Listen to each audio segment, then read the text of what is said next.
Hello, and welcome to Husky Talk. I am your host, the best podcast host in the universe, Steve Cully.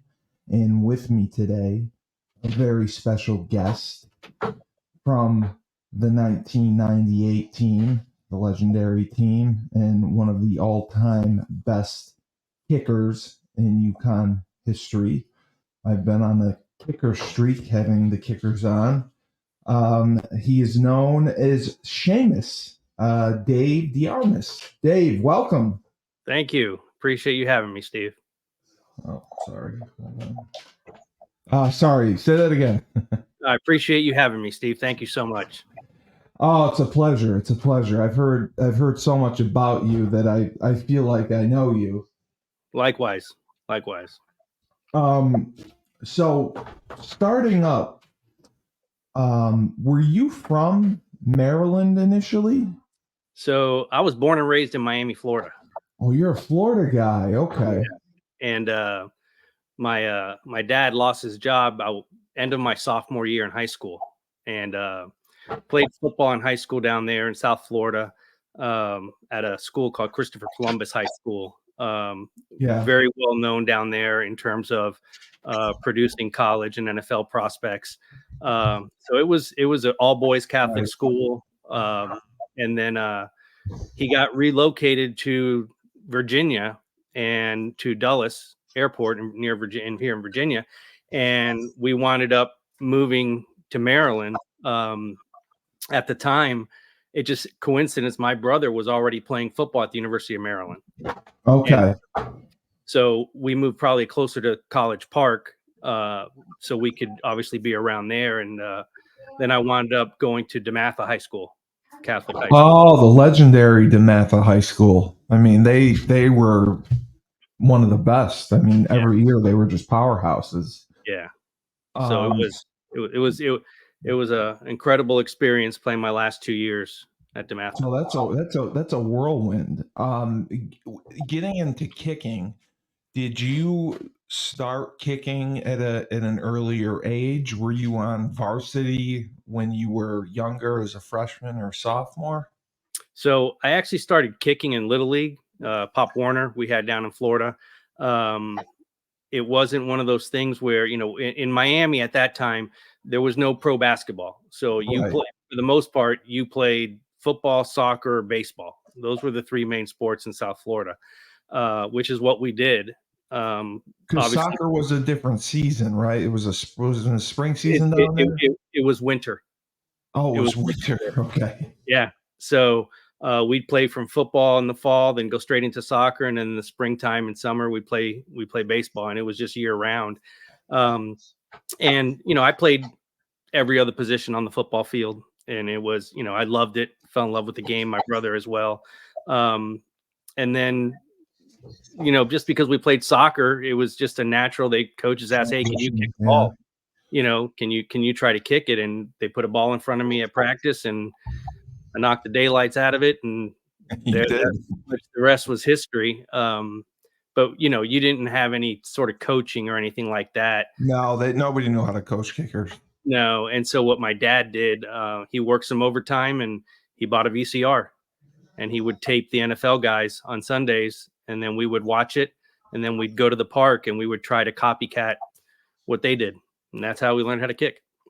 That's funny because I had Chad Penz on the other day, and he said something similar about his dad and taking him to the field and just going out and kicking and emulating what he saw from the other great kickers, because there were no coaches for kicking, and especially at that level. Yeah. And then obviously to be recruited, you had to go to camps. I mean, there were kicking camps and camps that you would go to and hope they had special teams coaches that would spend time with the kickers, and there may be a few of them. Did you attend like the University of Maryland summer camp? So I was very, very blessed. When you play at DeMatha, there's a lot of eyes on you. A lot of eyes on you. So it was one of those things where it was very common to see major Division I head coaches walking down our halls on a daily On a basis. daily basis, right? So I think I got my first college letter when I was still in Miami. I think at the end of my freshman year, I got my first letter from Illinois, and that was obviously pretty cool. That was a thrill, yeah. I And still then have my first. yeah, and you never forget that first letter when it comes in. First And then feeling. I think the offers started coming in my junior year. And then playing at DeMatha, I was very fortunate enough I got named first team USA Today All-American. Yes, I And read so, that Chad said. And were you used like quite a bit to kick field goals? Like they didn't have any hesitation about putting you out there to kick field goals in high so school. my junior year, we were I only lost 2 games in high school at Wow. DeMatha. So we were very powerful offense. So Yes. we were in the red zone almost every drive. And our coaching staff was very pro special teams, getting points on the board. We never left the red zone without we're coming away with points. We're coming away with points one way or another. There were times where, I'd beg the offense to like, just give me a shot, man. Just stop scoring. Give me a shot. And so we joke around about that. And so the only way I could get stickers on my helmet when he gave out those stars, Right, the decals. I had to have a field goal. Every field goal I made, I would get a sticker. Every touchback I hit, I would get the sticker. And if I had over a 40-yard punting average, I would get a sticker. Oh, so you punted too? I did all 3 from high school wow. straight through college. I did all 3. And That's so amazing. So that's why you were an All-American. it was pretty neat. And so every time in high school, once I got to DeMatha, we were, I knew if we were anywhere, once we crossed the 40, 50-yard line, Coach McGregor would come and say, get ready, field will be ready. And so it was just one of those things. That's how we operated. Wow. So you had pretty good field goal protection. You had a decent snapper. They got it back. No. So yeah, actually, my long snapper was Joe Gibbs, the head coach of the Redskins. It was his son Coy, who wound up playing at Stanford and then went into NASCAR, and he died a couple years ago. Coy was my long snapper and probably one of the best long snappers I ever had. Oh wow. Yeah. Wow. So he could get it back to you pretty good. It was yeah. I think in the 2 years as a punter or even on extra point field goal, we maybe had one blocked, and Right. then punt snaps, maybe one that may have gone over my head just once, Yeah. but that's in 2 years. Yeah. So field goal wise, how many field goals did you kick? Do you think your 2-year career at DeMatha? Oh goodness. Boy, I don't even. That's an interesting stat. It's a lot. It's a lot, though. I mean, I know extra points were. I mean, I was kicking off 7 to 8 times a game, so just do the math on that. Yeah. Right. And that was for 2 years straight. And Yeah. so you figure, if I had 6, 7 field goals in a season, for me at DeMatha, that was great because you got to think of how the points we were scoring. Yeah. So and coach would purposely, he would purposely give me attempts when I knew we could have easily got the first down. So I knew he would really look out for me. So he had faith in you. And how were your kickoffs? You said you had touchbacks, and you must have been pretty good. Pretty consistent putting it through the back of the end zone. And my senior year, put one through the uprights. We were playing in DC somewhere, and put one through the uprights. And then I think it was after that got me a lot of publicity. Obviously, Sure. When you do that at the high school level, it's not something that's normally done. So that certainly brought more attention to me at the time. So you got your first letter, and you got recruited heavily after your junior season. What were some of the schools that came to you and were interested in you early on? Well, I was going to commit to Miami and go back.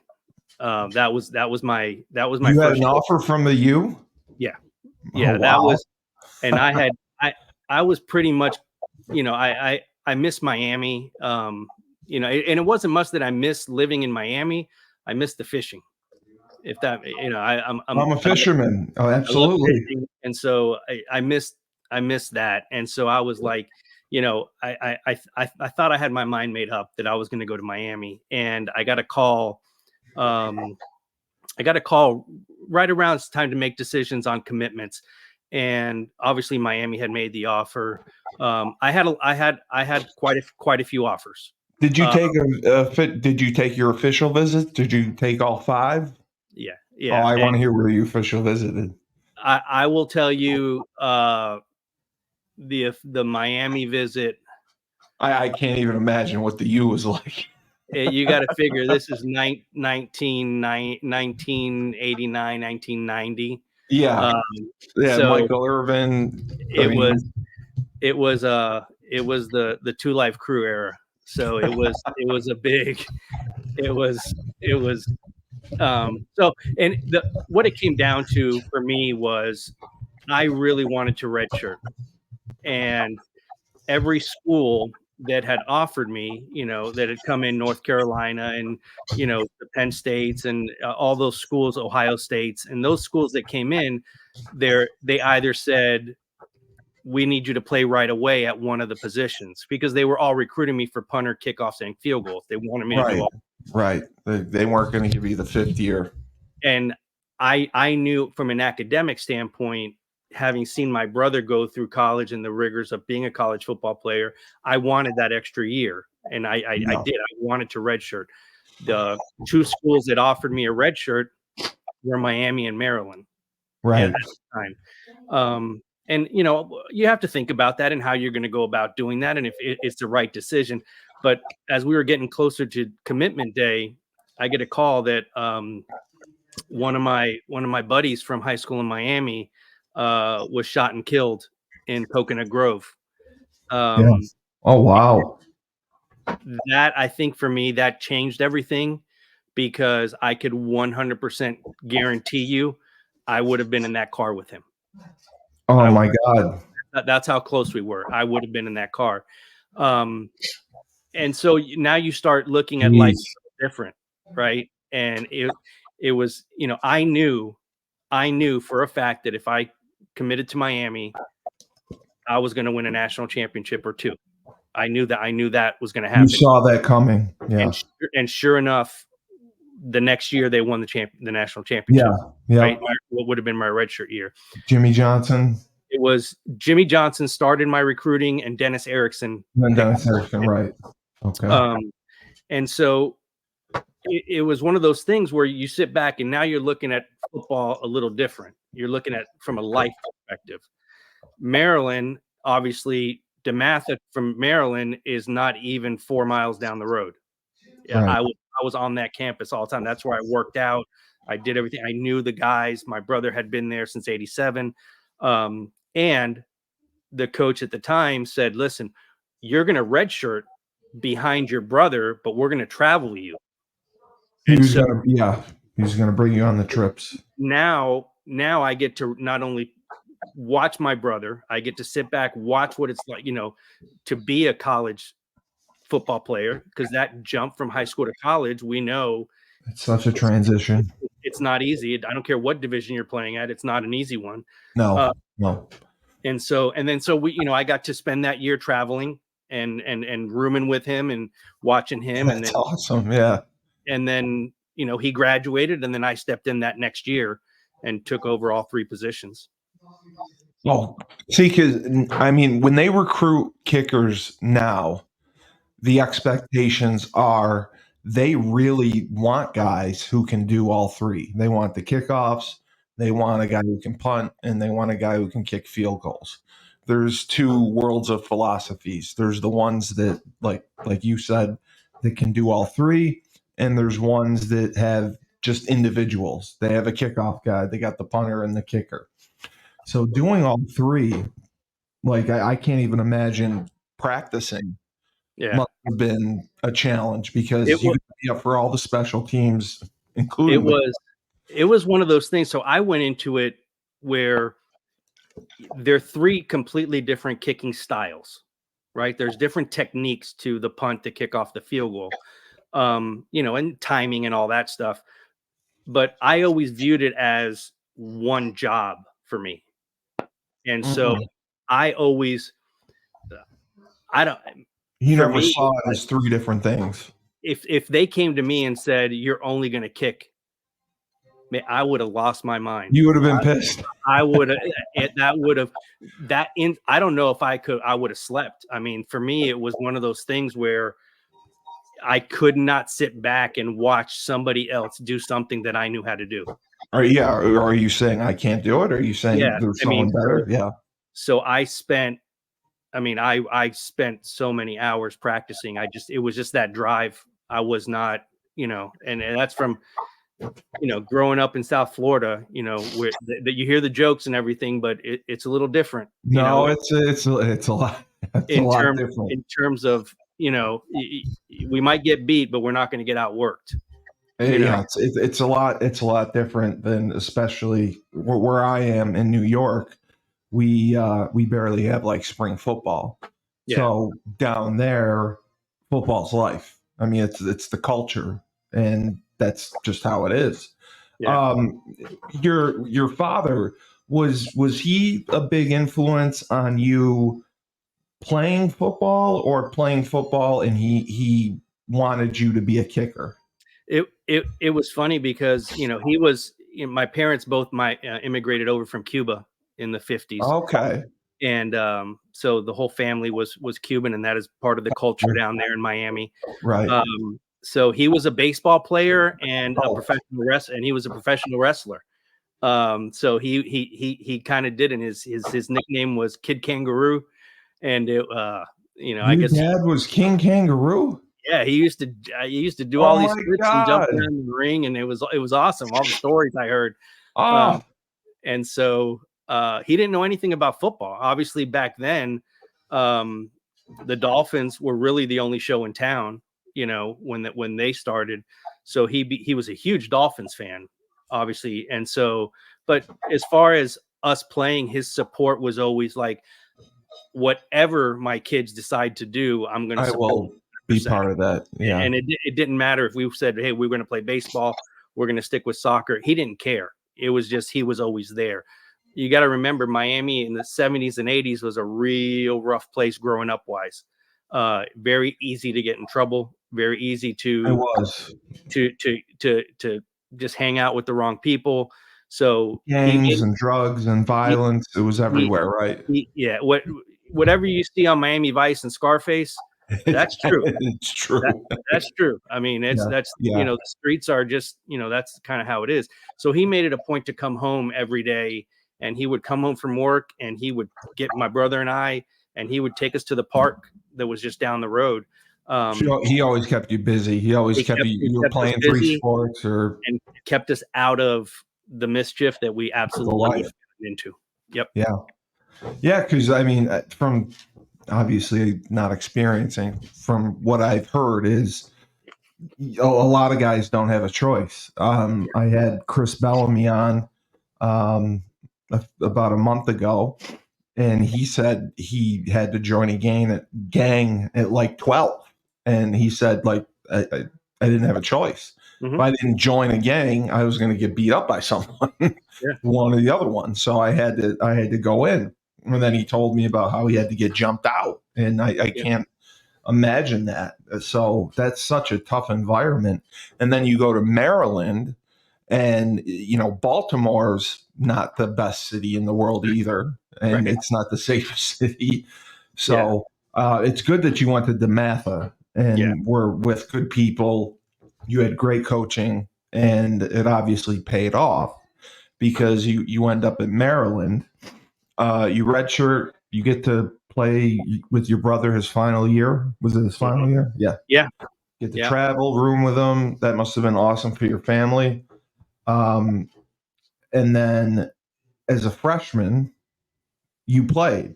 You won is starting a job. Now, I was telling people I compare kickers to quarterbacks when it comes to the recruiting process, because some schools may take one or two. If they take two or three, they may not put them on scholarship, or split a scholarship, or they may not give them money at all. So it's very, very difficult to win one spot or two spots at a college. Were you put on scholarship? Yeah, my brother That's and awesome. my brother actually was the first kicker ever to get a full scholarship at Maryland, and I was the second. So Wow. it So they was, dedicated a lot to you yeah, I guys. mean they came in and it was, full rides for both of us, and so obviously for us, as brothers, it's a nice way to give back to our mom and dad Right, of and say course. thank you for all those years. We got college taken care of, and Yeah. And now, when kids go to college soon, it's going to be $100,000 a semester. yeah, I mean it's just ridiculous now. So I know, I know. Wow. So that is amazing that you guys were the first two to be put on scholarship. Um, how was your freshman year, and did you have to win the job, or was it kind of thought that because of redshirting, you had shown enough and you traveled and you obviously kicked and got some opportunities in practice, that you were going to be the guy? no, the way the coaches handled it there, everybody had every position you had to compete for, you had to win the job. Right. And it was, it wasn't anything where, Nothing was handed to you. no, and the coaching staff that recruited me my first year, they got fired. And so Mark Duffner came in from Holy Cross. Duffner came. Okay. Duffner came in that year, and so it was an open competition. He didn't recruit For us. He had everyone. no Yeah. loyalty to any of us. So we all had to prove ourselves. And so I was able to win all three jobs. And then we had some talented guys. There were some kickers that, I mean, these That guys they could boot. brought in. Yeah. They could absolutely boot the ball. Obviously at that level, having six kickers on a roster at the That's Division what they One, carry. That's what they carry. they'll carry a lot. They'll Wow. carry a lot of kickers. So you got to compete. And what people maybe don't understand is you don't just win the job in preseason camp, right? By the time you get to college, this is a week to week job. You got to perform in It practice. really is. Yeah. You got to perform in practice. You got to put the numbers up. The coaches have to feel comfortable to say, okay, you're going to be our guy come Saturday. So No, you're absolutely right. Things change week to week. yep. You miss an extra point, you miss a kick here or Oh yeah. there. It's an open competition that week of practice. We'll see. We'll see who comes out on top. They're not afraid to make a change, because it's such an important position. And I actually coached at Holy Cross, Hmm. and we had gone several years without giving money to kickers. Mhm. Our head coach was vehemently against giving scholarship money to kickers. Right. So we paid for it. We paid for it. We missed a lot of field goals. We missed extra points. We left a lot out there, and he finally put a kicker on full scholarship. Um, After 4 years of begging him to do something.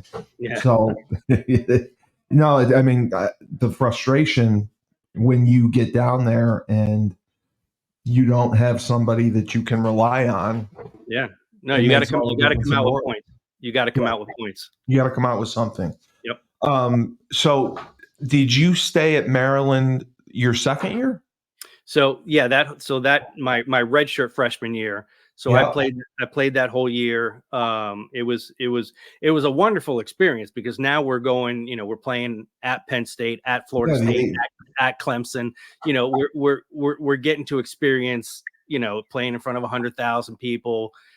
So it's what you always wanted, right? You want that, you want the pressure, you want to play big time football in the ACC at the time. yeah. So it was, for me, I loved it. It was on the field, and this is where kicking is, it's a real funny thing. You got to produce. And so I went 10 of 17 on field goals. Okay. And then you look at that number and you're like, okay, for a freshman, that's not really cutting it.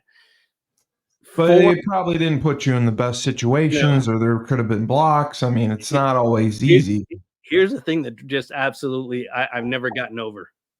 4 of my misses hit the upright. Oh my God. So you give a couple inches left right or right. or left. Yeah. And now you're 14 to 17.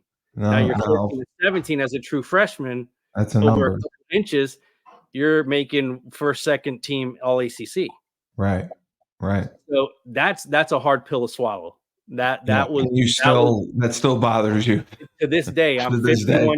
51 years old, and I want to just drive my head through a wall. I'll never get over that.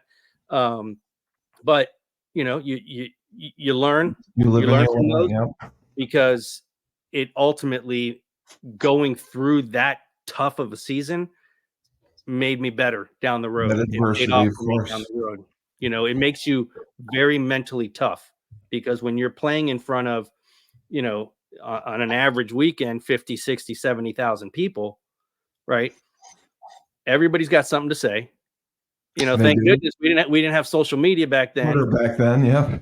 But you didn't want to read the Washington Post the next morning, right? Or you didn't want to watch ESPN that night, right?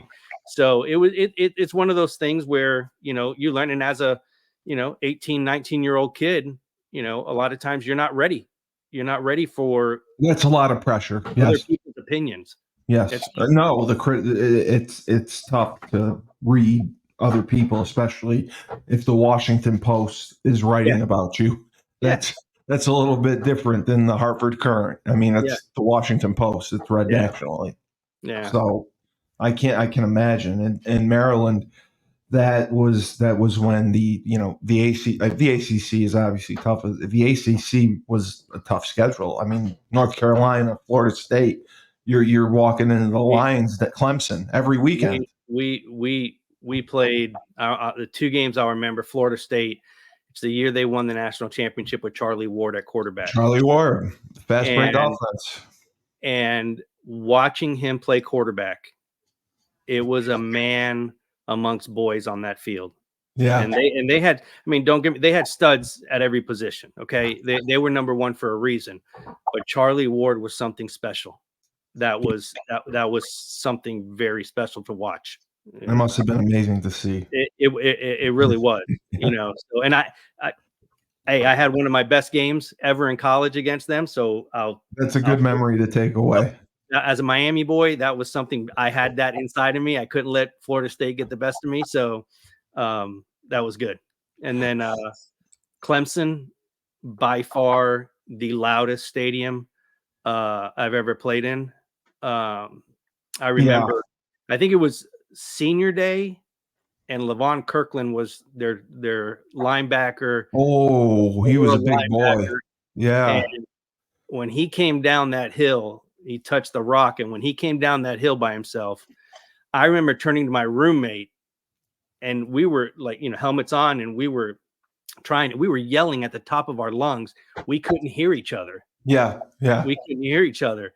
And, we're flying back that night, and you look, and everybody on the plane is kind of doing this because your ears are hurting. So everybody's kind of rubbing your ears, because that's how loud it was. That's how I've never, ever been in a stadium that loud.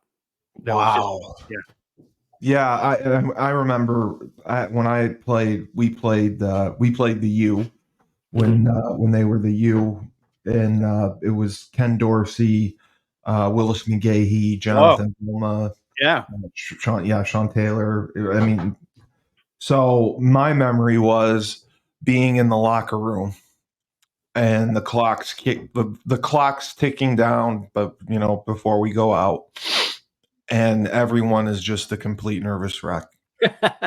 And our offensive coordinator at the time, Maurice Wilson, comes in the room and he goes, "What's up? You guys nervous?" He goes, "I'm nervous too."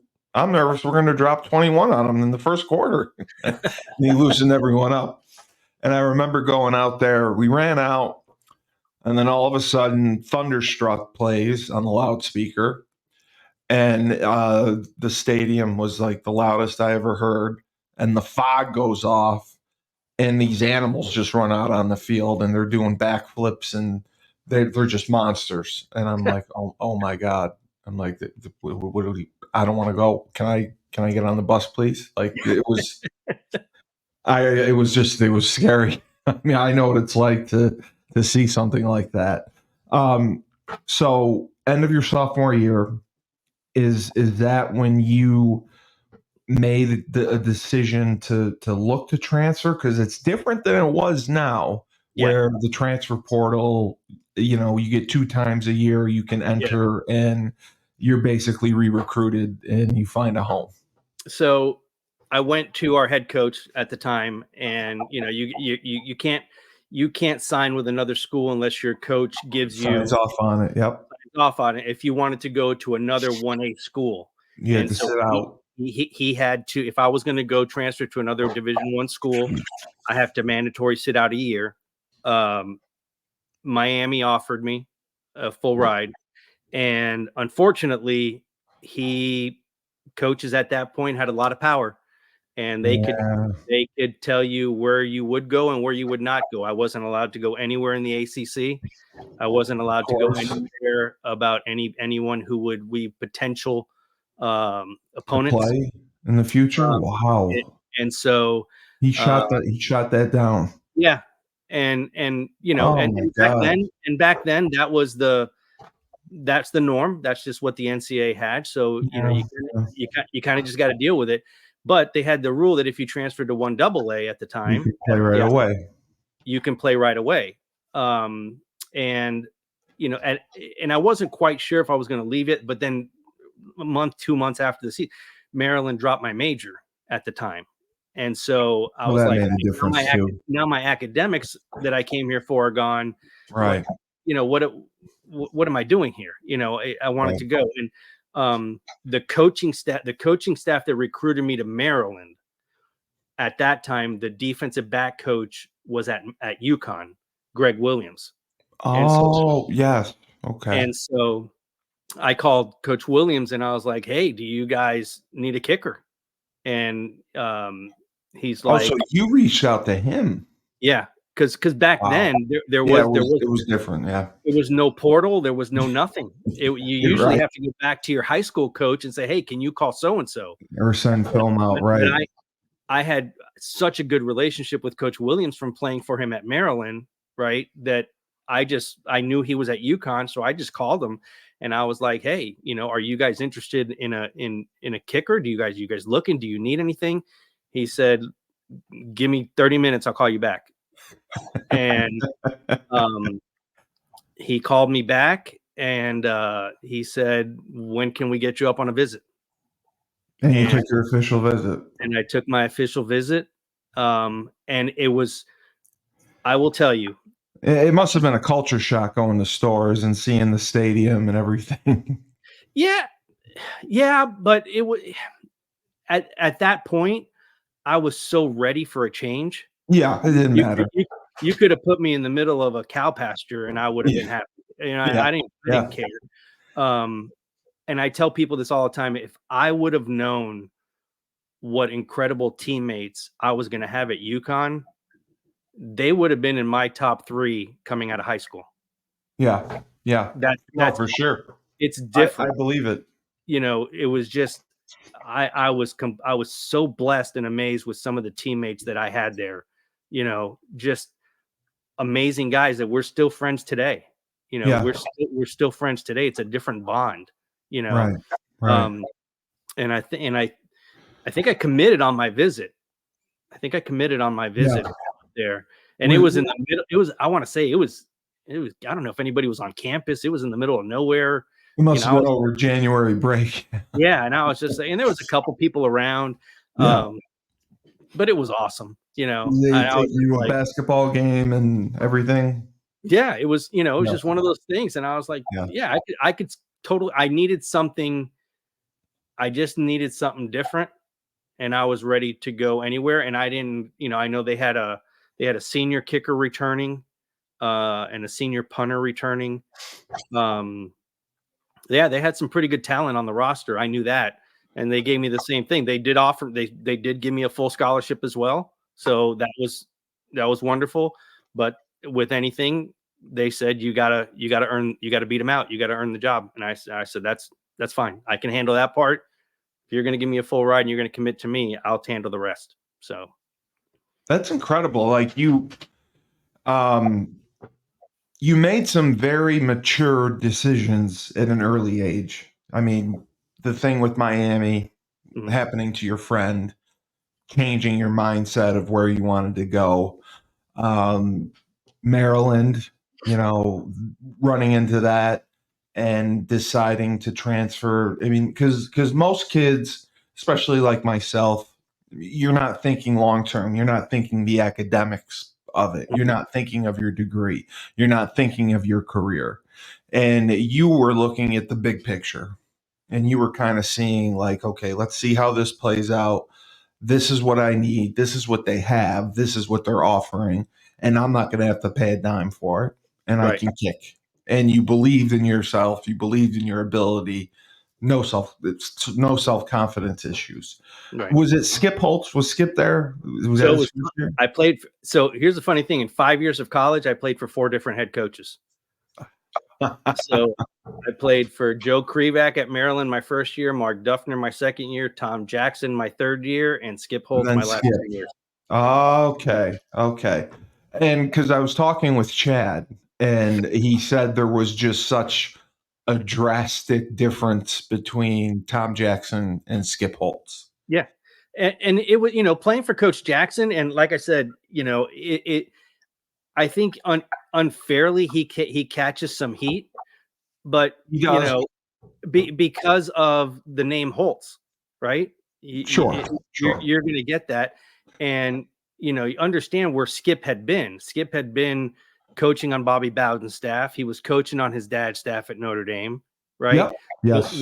when Yes. he came in, it was for me. It wasn't anything different than I had in Maryland because it was a Division I program.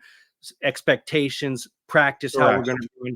Everything was for me. I was very comfortable because I was like, aha, this is what I'm used to. So that for Right. me, it was like, okay, the expectations. He was certainly not there to be our friend, right? Right. And so, and he had no qualms about telling you that.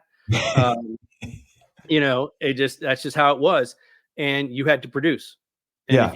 if Yeah. you didn't produce, you weren't going to play. Right. And I always rather have a coach that is going to be straight up front with me and tell Direct. me, Yep. hey, this is what you want to play. This is what I need you to do, These are the and expectations. then let me handle the rest. Is basically how I went about it. Right. Right. So Tom Jackson was okay as a head coach. You didn't have any problems with Tom Jackson. Skip comes in, and that's like I was surprised to hear it. Chad Penn's mentioned it, and Carl Bond mentioned it. They had already been in motion and talking about going to 1A or FBS right now. I had no idea that the talks had started that early on Yes. to move up. Yeah. They Oh, told that was surprising. when I was on my recruiting visit, Lou Perkins told me, hey, this is Yeah, our he goal. was, yeah, he was the man. This is our goal. This is what we want to do. And I plan to be there in the next 10 years. So Right. For me, I knew I wasn't going to be around Right. by the time they did that. But it certainly was nice to be part of the of the team that was That you kind pushed of it laying over the the groundwork. edge. You Yes. know, you're recruiting a little different. Fundraising is you can see a little bit more push on the fundraising side of things. So it was neat to be around that. Speaking of fundraising, we would on Husky Talk, we would like to thank our sponsors at this point. Matt Newsy, also a kicker. Matt Newsy of Matt Newsy Real Estate, Remax. He has been the number one agent in the state of Connecticut 8 years running. Thank you, Matthew. Jeffrey Heil, thank you for your donation. Kyle Muncie. Kyle, always loved you. Sorry I harassed you, always asking if I was going to get an interview, and you gently had to let me down, saying that still no, Steve, nobody wants to talk to you. It is a little funny. And most recently, Erica Higgins donated. Erica, love you. And Sean Rabinowitz, I think I said it right. Sean Rabinowitz of the rugby team. Thank you so much for donating to Husky Talk, and we look forward to speaking on Friday. And we're going to talk some rugby. I can't wait for that. So thank you to our sponsors. So you come in the spring. How was your first spring practice? It was actually, I showed up in the fall. Oh, you did. Okay, you did come in the fall. You summer, yeah. finished.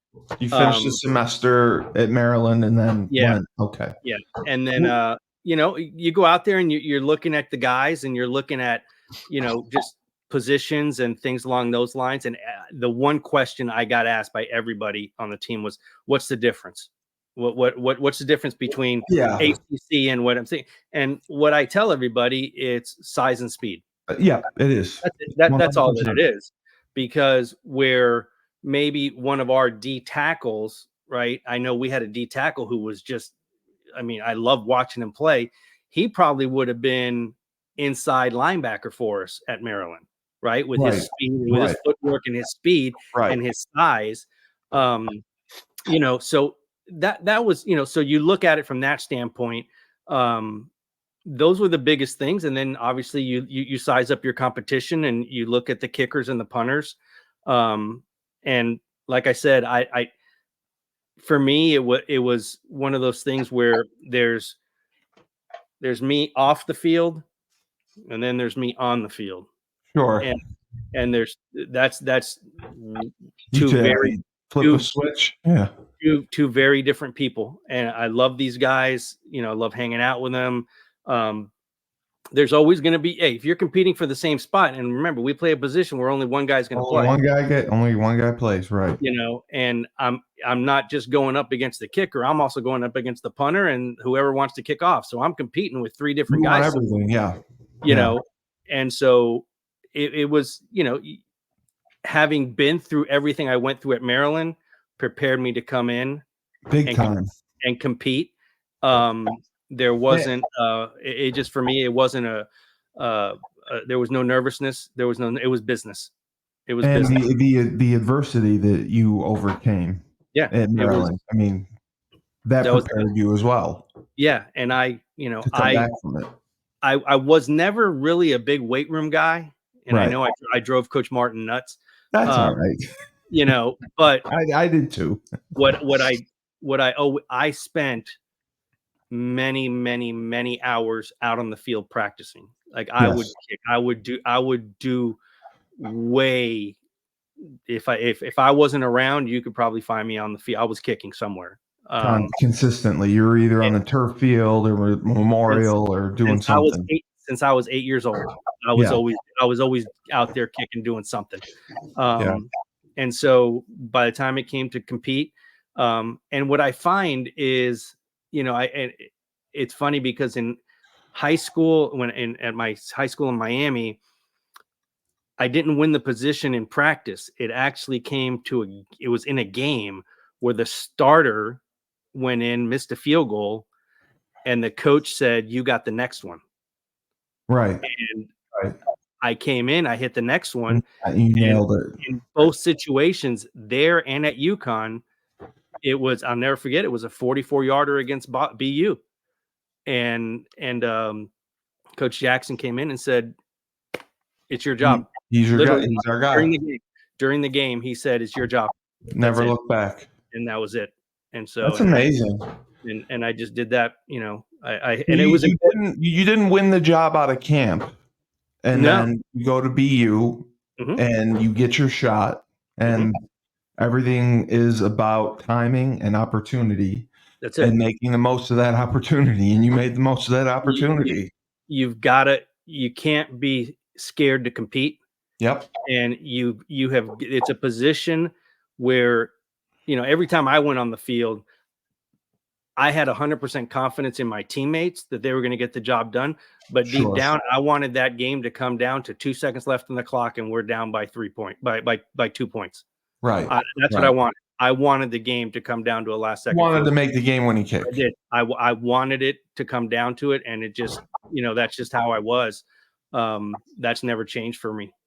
So Did you get an opportunity to knock any game winners at UConn? So it's funny, you play in your backyard and you're up to bat, and you're Right. like, okay, bottom of the ninth. Field goals is kind of the same thing, right? Kickers, we're all a little weird, and we're just like, okay, 1 second left in the clock, we're down by 2, we got to make this kick to win the game. I started kicking at the age of 8, maybe. Right. I didn't have my first game-winning attempt until my senior year at UConn. It was the senior year, I think. That And it you were was. telling me about it. We had 3. I had 3 game winners in our first 5 games. Was Colgate one of them? No, New Hampshire, Maine, Maine. Okay. and Buffalo. Wow. Yeah, and that Ice water in your veins. And that right there, obviously, when you have first 5 games of the season and you get those type of kicks to win games with just 5 seconds, 3 seconds left on the game, that brings you a little bit of attention, and that helped later in the season when it came down to bowl games and combine and all that stuff. Yeah, definitely build your confidence and everything. That's amazing that you had 3 game winners so early on. Carl Bond had talked about the 98 team, and he said the main difference was that. Now, I graduated. 95 was my last year. Oh, but I'm sorry. But I played with Carl. I played with Carl. Carl. He was a freshman when my senior year, I think. Okay, so 95 was your last year. So you were 93, 94, 95? Yeah. Yeah. Okay. Your 3 years, what was the team like back then? Well, because Skip was still learning. I mean, he was a first time head coach. Mm-hmm. He started bringing in really good recruits. Mm-hmm. What was that like? What was that transition like? You could see just the type of guys he was bringing in. UConn's always been one of those places. It's kind of hard to recruit to, right? Very hard. Because you're kind of out there. Stores is in a land of his own. Middle nowhere off 195. So you have that, and then you have basketball that drives the athletic department, and for some athletes, when you recruit them, they don't like that. They don't, right? And so you got to get past that. But I remember that's been when Ray Allen and Danielle and all those guys were there when we were there. I remember I'd see Ray, in the basement at Gamble, and I'd walk by and I'd just be like, "Hey man, thanks for our uniforms. I appreciate it." Because they paid for them. Yeah. They paid for them. What I mean? I don't care where we got them from, but I'm gonna pat you on the back and thank you for them. But it's just one of those things. You saw the program, you saw the expectations and the future and what they wanted to build. You saw it coming. It was only a matter of time. Yeah. And Skip was you learn how to become a head coach. Everybody goes through it. He was putting his pieces to the puzzle in terms of his coaching staff and who he had with him. And you can just see everything was starting to come into play. And going through a coaching change, I'm telling you, as a player who did it for most of his college career, it's very challenging. It is one of the toughest things because every coach from ground zero. Every coach has their own motto, and every coach has their own buzzwords. Every coach has their own way to evaluate talent. They all got their own rules. Some guys let facial hair, some guys don't let you have facial hair. Right. It's all those little things that it matters to the team. Right. It matters. And when that's getting changed every year, and I know for me, I always hung out, quarterbacks and linemen, right? Because it was just one of those things I loved being part of the team. And for me, that was really important. And I remember when I wasn't kicking, I would always make it a point to go get the Gatorade bottles, and I would stand and help out. Yeah. behind them, and I would give my boys water because Yeah. they're out there, they're killing themselves. But I remember thinking, man, these quarterbacks have had to learn 2 different systems, you know, Yeah. in Complicated 2 years. intricate systems. Yeah. And then you're trying to not just win the job, you're trying to you compete for all these positions with a brand new offensive playbook, a brand new defensive playbook. It's, it's tough. It's tough. So to see where they went, it was awesome. We got to get us back there. Yeah. Yeah. We'll talk about that as well.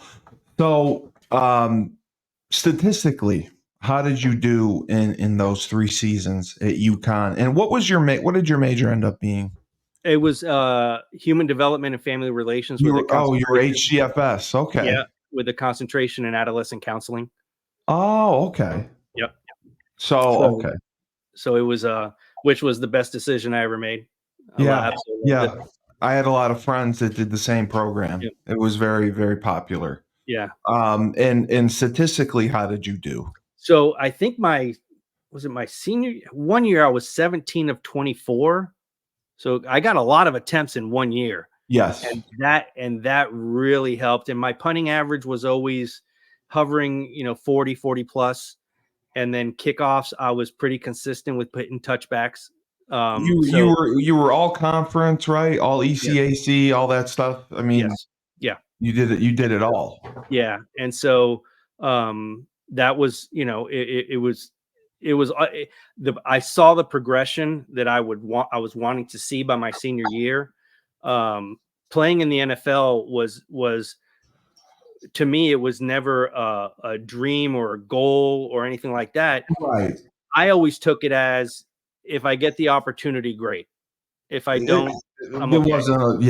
It wasn't a live and die by it. And then end of my senior year, I was very blessed to be invited to play in the Blue-Gray All-Star game.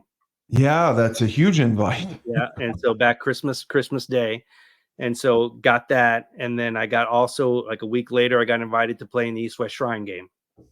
And so being one of the first guy from UConn to do that, yeah, to play, especially from a 1AA school, that's a huge honor. And I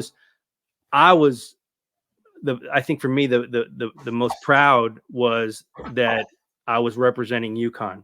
And so every time I got a chance, you got to figure the Blue-Gray is ABC Christmas Day, and then the East-West Shrines on ESPN. I tried to stick that UConn helmet in the TV camera as much as I could because I wanted people to know. Get us attention, yeah. I wanted to get the publicity out there.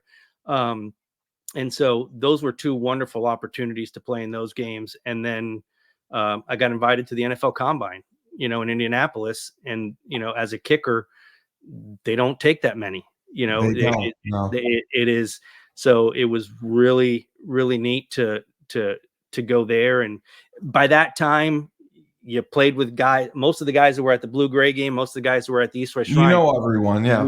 We all know each other now. Coaches that I had played for at Maryland my first year were now on the staff with Bobby Ross at San Diego with the Chargers. So you get to see all these old coaches and stuff like that. So that was, that was really neat coming out. And a lot of schools, a lot of the teams, said, if we take you, we'll take you late, in the draft. If not, free agent, you do the free agent thing. So I signed with the Rams and the Buccaneers, following years. And then, but when I got to, I forgot what team it was. I don't know if it was the Raiders or somebody, but they were timing my kickoffs, and I noticed my kickoff hang time was going down by 0.2 of a point. Okay. And that's significant. That's a killer. Yeah. I knew I could start. I was feeling something in my left hip. I didn't know at the time, what it was, but you kind of see the writing on the wall. You Yeah. can, you know what's coming. That's And tough to so, see at such a young age as well. you So, know, did you make were you on the active roster at all? Did you make no, the squad? no. So Okay. You went to camp. I got released during OTAs, and Yeah. then and I had in Tampa Bay, I had I talked to the special teams coach at the time, and um, and he was the first one to say, hey, look, there's something going on with your time, because the numbers we got from the Rams are different than the numbers we're seeing here. And I was like, okay. And so that prompted me to go get checked out. Turns out, years of kicking, my left hip, there's no cartilage left. And so now I'm, 51, trying to put off a hip replacement. Okay. And Okay. so you kind of know. And Yeah. then at that time, I coming out a few years, I met my wife, and, we get married, and we talk, and I get the brilliant idea to go back and play 1 year in the Arena League for Richmond. And The Richmond you, Spiders. you know how that is. I mean, the I Arena love League, Arena. Arena was like pro wrestling to me. that's basically what it is, right? And so I ended the season on the operating table with a triple hernia. Oh, good from, God. from kicking off. I tore all the Yeah. muscle from my lower, and Well, so I was talking to somebody about this on another show, because they did not like the Jason Kelsey retirement speech. They felt that he was making a retirement speech like he was going into the Hall of Fame. And he kind of was, but so many guys don't get to go out on their own terms. You never right, know when your last play is going to be. right. And he got to, and I give him all the credit in the world for being able to do that. We all don't get that chance to make a graceful exit, and where you're choosing not to play, it's usually chosen for you. Oh, So yeah, I remember when I was with the Rams. So they brought in 15 kickers, and they came out and they held a contract, and the general manager says, okay, here's how it's going to work. We're going to start you at extra point, mind you, with their snapper and their holder. So you've which never you're worked, not used to. Yeah, you've never worked with these guys. And they said, okay, if you miss, you're done. you can pack your stuff up and go sit in that van, because it'll take you back to the airport. Yeah, right back to the They wanted airport. you off the field. They Yeah, literally said, get off yeah, the field. yeah. And it came down to me and the kid from Southern Miss, from 53, 54 yards out. And they're like, okay, which one of you wants to go first? And I said, I'll go. I got it. Of course, you did. So I hit it. He missed it. And that's how it went there. I mean, it's brutal. Yeah, no, it is. It is. No, I've been there. I know how cutthroat it is. So you ended up stop playing. You got married. What was your career path? HDFS. Did you work in schools? Did you work with kids? So I did. We worked I met my wife at it's a residential facility for sexually abused and neglected children called Oh, Child God Help bless her. USA. Yeah. And it was, they lived there, and this was the toughest of the toughest cases. Yeah. And So she was going into bad she was, situations. Yeah. she was one of the social workers at the time. Oh, okay. And so, we met, and I was I managed the group home there. And Oh, you ran the group home. Okay. yeah, So and that's where so, you have to restrain the kids and everything if they're bad. Yeah. Yeah. yeah. And so, and then, went into teaching a little bit, and, I loved it. I was teaching special education, 9th through 12th grade, self-contained, emotionally disturbed Yeah. kids. And it was a, tough setting in the public school setting, but I loved it. I absolutely Right. loved it. Right. And Because you then, see yourself making a difference. yeah. And then, you sit back, and, you're married, you want to start a family, and you're like, I don't know, this teacher salary ain't, I don't know how it's Yeah. gonna work. And so, got recruited. I had always done some IT work, coding, design stuff. And so I got recruited to work as a consultant to the federal government within the Intel community and Oh, Homeland wow. Security. And so I spent, the next 17 years doing, between DHS and Intel and DoD. That's And so, amazing. yeah, I did that, and Who would have thought off an HDFS degree that you yeah, would be doing that, the yeah, coding and everything? That's impressive. you'd be shocked the similarities and how they overlap Oh, with each really? other and what you need, especially from a human capital standpoint. Yeah, it was fun. It was interesting. There was no 2 days, and obviously after 9/11, the whole Changed everything. the whole government changed. So we were always very busy. Right. Especially within DHS, Yeah. standing standing up TSA at the time, and there was just a lot of stuff for us to do. So it was it was fun, but after a while, we live now in Fredericksburg, Virginia, which is halfway between Richmond and Washington D.C. And so that is, it's a 2.5 hour commute some days into the Oh, city, God bless you. each Yeah. way. So Yeah. The Beltway is not always fun. no, and so after a while, you just, it just got too much, and yeah, and then my kids' school, the head football coach asked me if I wanted to come be a special teams coach for That's him, awesome. and I said, you know what the heck, let me. It Well, sounds like spread your knowledge. yeah. Absolutely. I'm like let's give it a try. At least I'll see my kids more because they're already at the school, and started there in 16, and decided to leave the consulting world, and I became the athletic director at the Oh, school wow. at Fredericksburg Christian School, and went back. I got my master's in Yeah. educational leadership, and now I'm the middle school principal and head football coach. That's amazing. Yeah, That is amazing. What a journey. yeah, Journey. I mean, because I think that's so vital. Here we have a lot of problems, and I'd love to talk to you again about it sometime. But the middle school level, just with bullying, mhm, with kids having so much pressure on them in sports, mhm, coaches, with the way they interact with the kids, the different styles, and some of them not understanding, like it's eighth grade, like let the right, kids play, let them right, teach them the basics. You're not winning exactly, the Super Bowl. I mean, exactly, exactly. that just as a coach, that frustrates me when I hear from my friends and their kids and the experiences they're going through. And to give a middle school kid a bad experience, Hmm. you're going to lose them. And then your high school level is going to have nobody. So Yeah, you really have to nurture that success, coach them. And as you know, it's not personal. yeah, You're trying to make them a better player. And if they're not talking to you, if coaches aren't talking to you, that's the problem. yeah. When And they're talking to you, it's an interest. our school, we go pre-K 3 through 12th grade.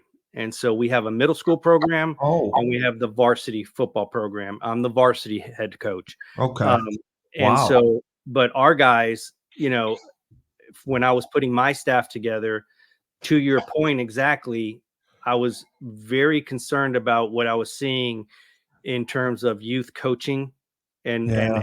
just, I struggle going to watch little league games sometimes Oh, because the it, parents get out of hand, the coaches get out of hand. and so, what I tell our middle school coaches is, I want you to teach them the fundamentals. Let's teach them the fundamentals. Let them have fun. We got to have fun playing football, because They before won't play. you Yeah. know it, as soon as you leave high school, football's a business. It really is. It's a It really business. is. And so I made it a point where I think all of my assistant coaches have played at the college level, and Good. that has made a tremendous impact Right. when They're we not living vicariously through their kids, and they nope, understand the development. nope. That's good that you did that. And when we sit in coaches meetings and we're talking about, hey, we want it, let's run this period like this, let's look at this, let's, from a game plan, The all those practice things that we schedule. talk Yeah. about, we're all on the same page. Yeah. We all understand where we're coming from and what the expectations are. um the kids today, man, It's how many kids difficult. How many kids are quitting? We have so many programs that are now having to go to 8-man football, I or just I know. canceling their whole programs because kids aren't playing. And so Yeah. and then go ahead and let's, if you really want to talk about let's talk about the lack of officials, because nobody wants to be a ref anymore. Nope. Nope. They sure don't. They You sure know, don't. They don't want to and go through the trouble. with how they're getting treated, Yeah. can you argue them on that? No, No. you can't. No. You know, No, and you're absolutely right. In the area I live in, Utica, New York, upstate New York, we have several 8-man football teams. yeah, Several schools that used to be powerhouses yep, have gone to 8-man football yeah, because the kids aren't playing anymore, and it's disheartening. And we weren't a great area to begin with, but back in the 80s we were, and then it kind of died down, and now um, I had talked to coaches that I coached with, and they're head coaches at schools that have 8-man football, and it's sad to see. I it is. understand also parents have the fear of CTE, the concussions, starting their kids off playing too young, but I think the rules now have made a difference. Like in college, you can only go in full pads or hit once a week. Right, I think that right, helps. right. They're trying to protect the players. Hmm. The concussion protocol. You get a concussion, you're not playing the next week. You're probably not playing the week after. Yeah, You're that's at it. least That's for taking sure. care of you. Yeah. The settlement the NFL made. I'll close with you. I just want to ask about UConn because I've asked all the alums this. Do you think, because we're still in the red because basketball isn't enough to generate the revenue Hmm. needed? Football not being in a conference, losing out on that money. Um, my uncle was here over the weekend, and his girlfriend works at Rutgers, went to Rutgers, diehard Rutgers fan.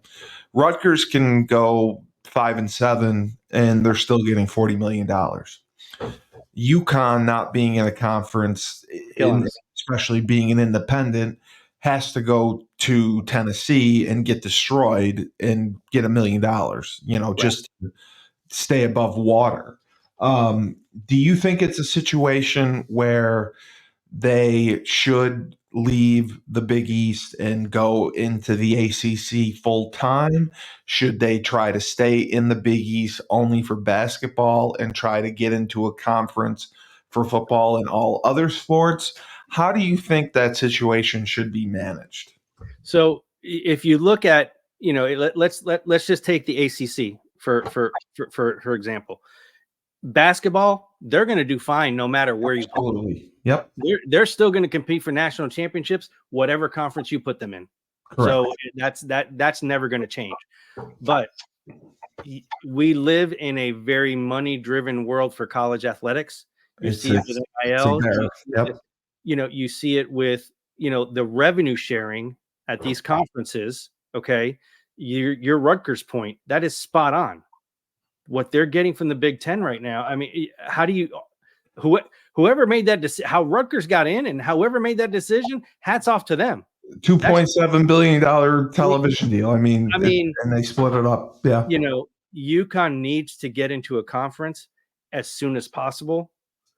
One, it'll lessen the burden financially, right? Yep. We need to do that. And we're a public institution. Right. And so what that conference looks like, I don't know. Basketball, obviously, basketball can call their own shots. They can go anywhere they want. Basketball can say we're gonna stay in the Big East, and the Big East will say thank you very much. They will, yes, right? They Because want that. They want them. they're Yes. gonna draw, and it's UConn. So, but the money is so much different. It drives everything. Yeah. Nobody's going to turn down either one of the programs. So, but from a football standpoint, if we don't get in a conference, and I mean quickly, it is going to jeopardize the long-term ability of UConn football to be able to recruit.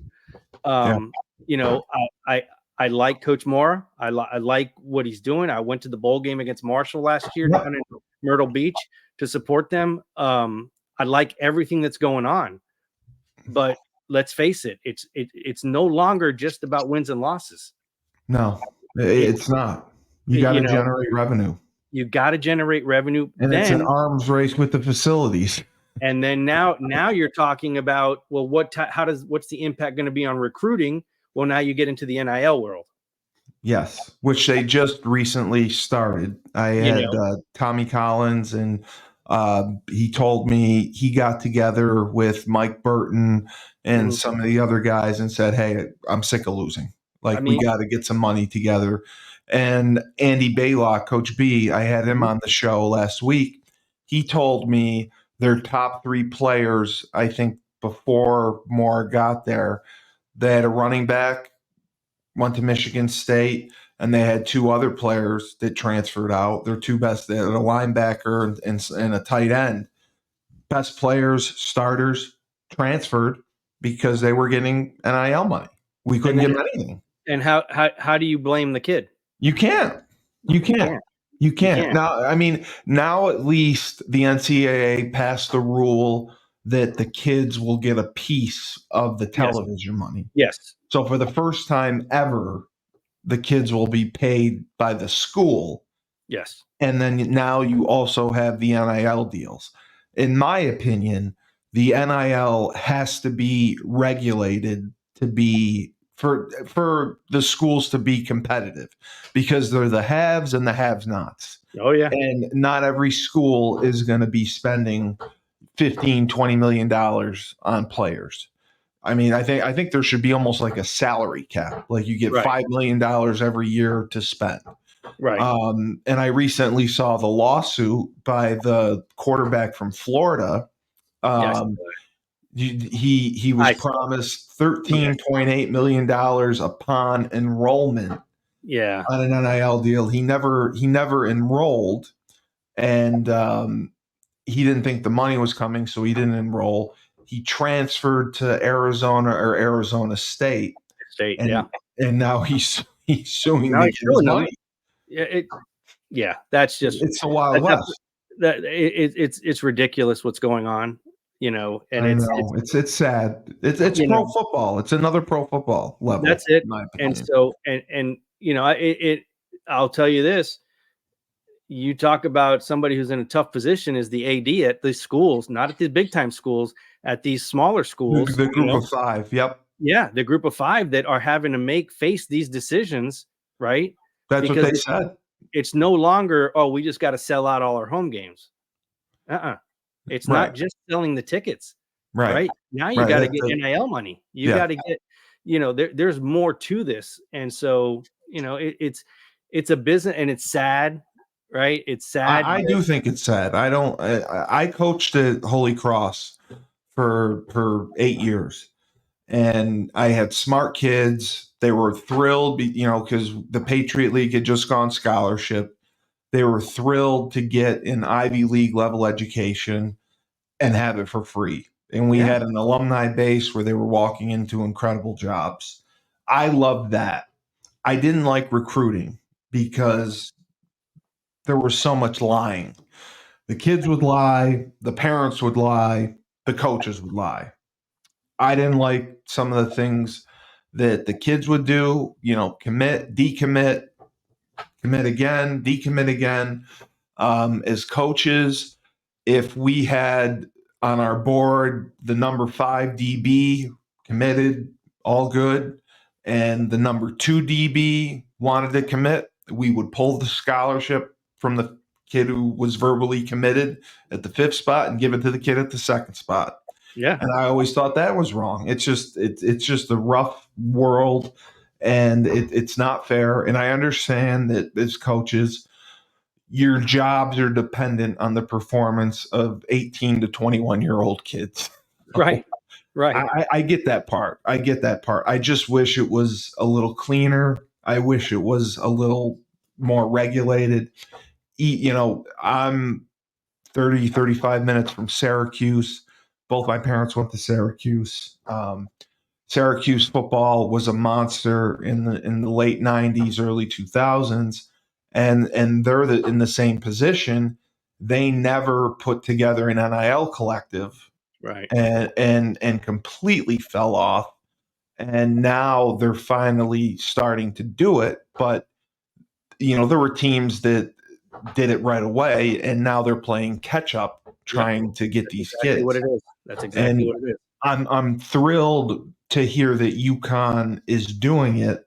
I'm thrilled to hear that Paige Buckar's got like $1 million Yeah. in Yeah. NIL money. God bless her. And I hope that for football, we can do that and bring in some talent and get back to where we were. The peak was 2010, the Yeah. Fiesta Bowl. We need Yeah. that. Yeah. You got to get to a bowl game every year. There's no reason you shouldn't. We got to get to a bowl game every year. And that's where the discussion needs to start. Let's get to a bowl game every year. Do what we have to do, but we got to get to a bowl game. Yeah. And I understand with scheduling and all the things that we got to deal with and conference affiliations for bowl games, that makes it even tougher for us. Well, then let's get our butts into a conference. Yeah, I agree. Let's get back somewhere. Somebody will take UConn. They will. They will. They will. And the fight, right, from what Coach Baylock said, the fight right now is with basketball, because they don't want to leave the Big East. And a conference doesn't want to take us just for football and the other sports. They want the whole shebang. So go to the ACC. The ACC right now pretty much is the old Big East. It's Syracuse, it's BC, it's Virginia Tech, it's Miami. Go Pitt. And look, from a basketball standpoint, you got Duke and North Carolina sitting right there. What's better than that? You want revenue? There's your revenue. I wouldn't mind seeing Duke, North Carolina, Duke, UConn, Duke, UNC, Duke, Maryland 4 times a year. Yeah. And in football, I think it's a conference they can compete in. Yes. Like the Big Ten would be trouble. I don't see that. Yes. And the other conference mentioned was the Big 12. I don't know why you would want to do all that travel. That's crazy. That's too much from a travel expense cost. You can't be doing that to the players. You got to be. I don't want to go. Yeah, I don't want to go. Yeah, it's too far. Way too far. I don't want to go to Colorado. Maybe to see Dion, but otherwise, I'm not going to Colorado. But Dave, thank you so much for giving me your time. I know you did this, and you've been having some health issues. We just want to wish you the best. What's been going on with you? So last week, I know I wanted to do this last week with you, so I had to go in for a heart catheterization, and and that did not turn out too well. That did not turn out too well. So I am literally sitting by my phone waiting for the hospital to call. I have to go in for a quadruple bypass. Oh, God bless you. So you're having surgery. So it'll probably be here in the next week. I'll be having that. So you'll be under the knife. Yeah, got to get that done, and I got to get back to my team. So my goal is spring practice. Get the surgery done. We started camp. We started summer workouts yesterday. So I got my assistants are handling everything while I'm out. So I got to get this done so I can get back on the field come August. So yeah. Okay. No, I hear you. So Husky Nation, please support Seamus. Wish him the best. He's going under the knife. He needs to be back for his team. That's amazing. I thank you so much for coming on. I talked to so many people, and everyone has just said what a wonderful person you are.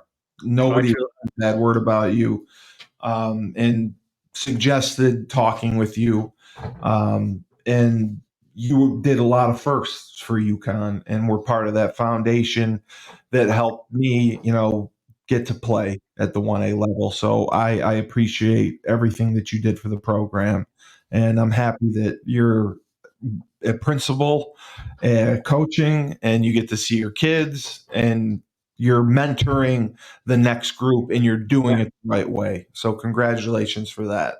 Well, I truly appreciate that, man. And just as I said, man, when like I told you over text message, anytime I get a chance to support a fellow Husky, I'm always going to I be know there. you will. I know you will. UConn changed my life, so I wouldn't be the man I am today if it wasn't for UConn. So, whenever you need me, I'm here. All right. I appreciate that very, very much. A great episode of Husky Talk. Dave DeArmas, Seamus, the famous kicker from UConn. Thank you again for being on. And remember, when life gives you lemons, don't make lemonade. Take 2 oranges and throw them back at life.